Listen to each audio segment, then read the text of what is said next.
them would have been as accommodating as 6ix9ine in terms of us getting that first episode out. That's it. End of story.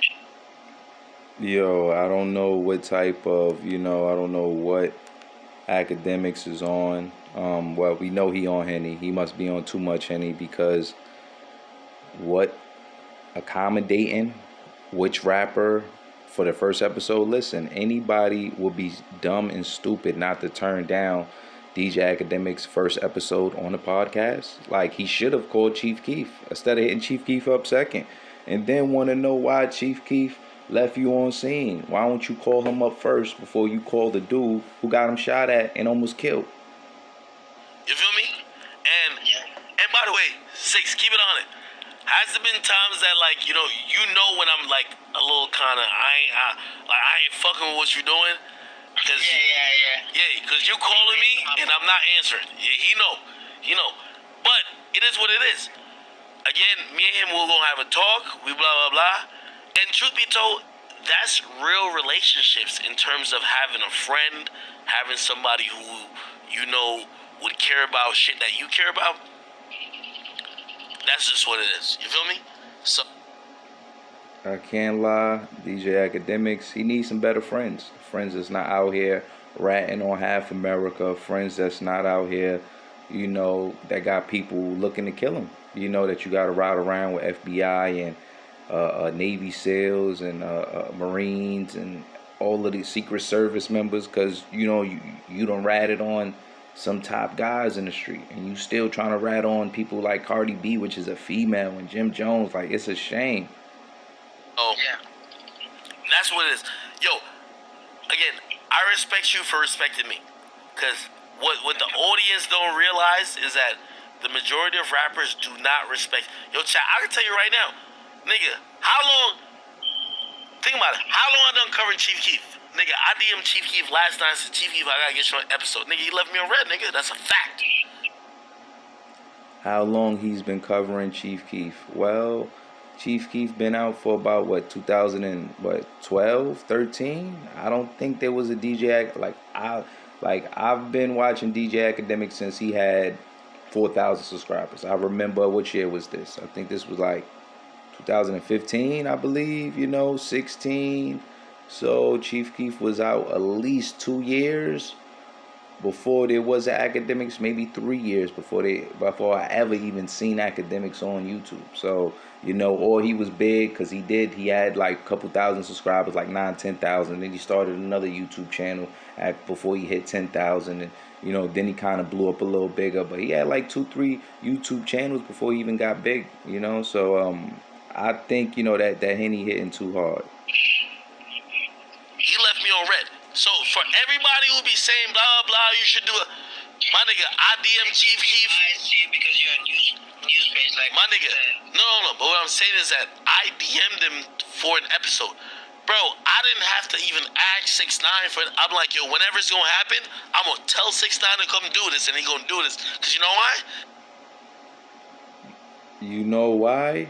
Because his career has been struggling since he ratted on everybody under the rainbow and everybody under the moon and the stars and the sun. Ever since he ratted, it's almost like his records, he's been flopping.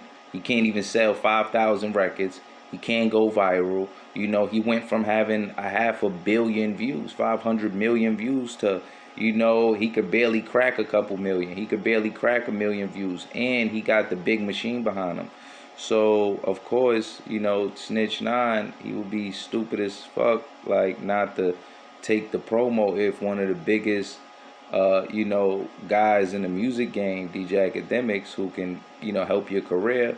Like, why would you turn that down? Because I've helped him before. Everybody else in this industry, I've helped. I've built their career. I've built mystique around them. Called them the fucking biggest demon that's ever lived on earth. Bro, you be capping them. You don't even matter. But I've built all that, and you know what they did? They did a bunch of shows. They got a lot of money. And if I ever say, yo, hey, could you just do an interview with me? Bro, they get weird. Chief Keef let me on red. That's facts. I DM'd him. I said, please, I'll come to California, whatever the case is. We could talk. Now, it's definitely sad to see DJ Academics hella salty about being left on scene. But just imagine how Chief Keef feel like when you trying to make him the second episode, but then your first episode was the person who shot at him. I think DJ Academics is not really caring about no one else feelings right now. I don't think he cares about how Chief Keef feels about the situation. He's just talking real, and it's the Henny, and I usually don't even make reaction videos of DJ Academics because I really love what he do and support what he do. Even though, I just feel like he need to get away from the rat because, he gonna have to increase his security because, it's just like in the streets. If you fucking with the other side, when people come slide, they gonna slide on you too. So that's just the reality of it. But let's keep going. Whatever you don't want to talk about is cool. Bro, he ain't answered. That's cool. And by the way, he probably will answer at some point, but I'm just telling y'all why, like, when y'all be like, yo, oh, you fuck with 6ix9ine, he a rap. I don't want to hear that shit at all. Just stop it. He's been genuine with me, and overall, I don't want to hear nobody critique that because I've never critiqued it. Well, just because you're not critiquing it, don't mean others is not gonna critique it. And what are you talking about? Like he's been genuine. Like, listen, if you snitch on everybody who had your back, Shotty and everybody under the rainbow, no rappers and artists want to do a feature with you, then you have no choice but to truly humble yourself and be genuine to DJ Academics, which is the only person that can actually help your career, because he's been flopping. This whole year. Even DJ Academics himself got on Brilliant Idiots podcast and said, yo, he's flopping. So if the only way you can get your career back is by messing with, like it would only be a smart move to say, you know what, let me go ahead and let me mess with this dude because that's the only way. You feel me? Somebody say, Keef made you. Nigga, I helped make Keef, nigga. Nigga, I gave them niggas rep that they never had. I call that nigga the Chirac Grim Reaper, nigga.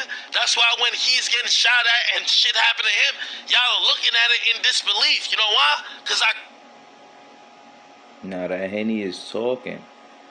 He made Chief Keef. There was a Chief Keef years before DJ Academics. Actually, I believe Chief Keef was signed for a whole year to like Interscope, and I think he signed to Gucci Man, or was that the other way around? But because I know rest in peace JoJo. I think that's when it kind of showed Gucci being fake, because it's like Gucci signed JoJo, then JoJo got killed, and then Gucci signed Chief Keef.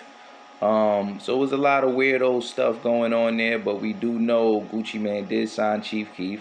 And at that time, there was no DJ Academics. Actually, I believe Chief Keef was like one of the first person. If you're gonna like Soulja Boy and Chief Keef is I think Chief Keef was the first real person like went viral off a song. Like, you might say Soulja Boy and then Chief Keef, but I definitely know that song went viral. Yeah. created that fucking vision that he was untouchable. So don't. And then to even say you made him, unless you was, on blocks, riding around, sliding on people, spinning blocks with him, you could never make, you never made him unless you was writing his raps, unless,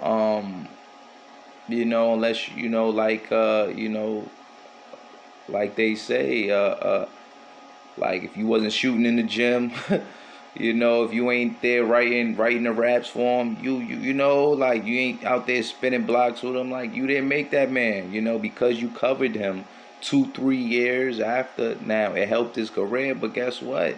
He kind of made you, because if you didn't have a Chief Keef to report on, a Little Reese, Grim Reaper to report on, and if you didn't have people to report on from Chicago, like Chicago made DJ Academics. Without that, there would be no DJ Academics. So that's really what really popped him off, even though I did see him doing videos without that, but it wasn't blowing him up like that. Don't do it like it's one-sided. That's what I'm trying to tell y'all. I've done a lot to create narratives and help rappers themselves. When 6ix9ine couldn't get an interview, I told Elliot, he knows that's the guy who signed him. I said, yo, you should get him an interview where he could talk to people. They came back to me and said nobody want to talk to him because you do the interview. Nigga, I sat there and I did an interview with 6ix9ine. And he could have said, all right, bet, shit, it worked. Come on, popping off. But you know what he said? Yo, I fuck with you. I fuck with you for that.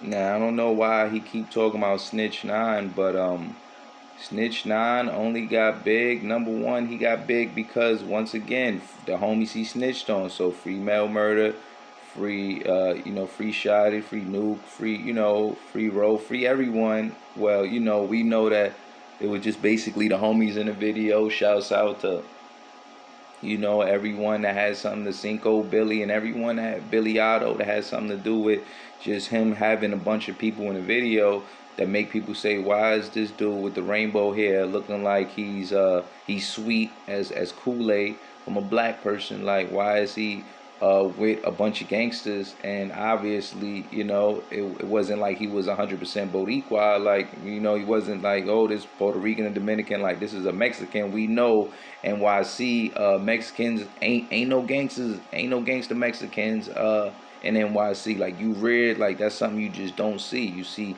every other race, Puerto Rican, Dominican. So there's a lot of narratives and the use, and then basically 6ix9ine career was made off No Jumper and DJ Akademiks interview. And then at one point where we at now, no one else will interview him but those two platforms right now, because I-97, Breakfast Club, Big Boy, nobody want nothing to do with him. So he's in DJ Akademiks is letting that Henny hit him. Bro, that's how it goes. This media shit, you do a lot for niggas, they never remember it. They shit on it until they need you. Even with Dirk, let me tell you this, and like even like I don't care what 6ix9ine thinks about Dirk, bro. I don't post him talking about I'm Vaughn or whatever no more. Like, if it's just some rapper shit, cool. But me, Dirk used to come on my stream, play 2K with me before every time he dropped an album when he was on Alamo.